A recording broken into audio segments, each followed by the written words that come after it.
గత ప్రభుత్వం రాష్ట్రం మరియు అమరావతి భవిష్యత్తుని తుడిచిపెట్టేసింది. అమరావతి అంటే పరదాలు, సెక్షన్ 30, సెక్షన్ 144 మాత్రమే గుర్తుకొచ్చేలా పనిచేశారు. నువ్వు ధర్మం కోసం నిలబడితే ధర్మం నిలబడేలా చేస్తుంది అనే విధంగా ఆ రోజున అమరావతి రైతులు, రాష్ట్ర ప్రజలు ఈ ధర్మ యుద్ధంలో విజయం సాధించారు. రైతులు ఇచ్చిన 11,000 ఎకరాల భూమిని త్యాగం చేసి వారి సంకల్పం 33,000 ఎకరాల భూమిని త్యాగం చేసి వారి సంకల్పం ఫలితంగా ఈ రోజున ఆంధ్రప్రదేశ్ రాజధాని ఆవిర్భవించింది.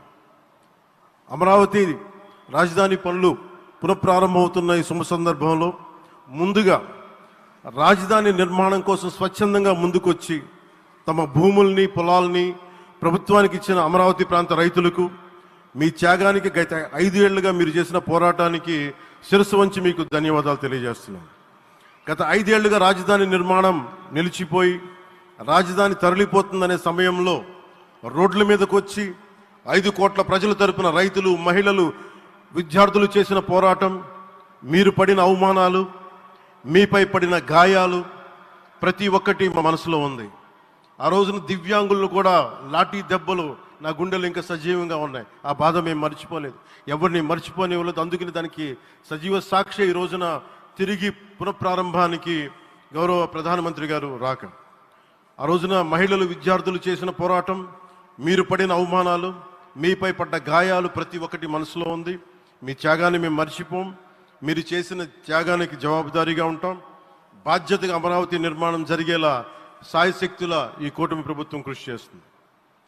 అమరావతి రైతుల త్యాగాలను హృదయపూర్వకంగా స్మరించుకుంటూ వారి ప్రతినిధులుగా ఇక్కడకు విచ్చేసిన రైతులకి నా ప్రత్యేక నమస్కారం.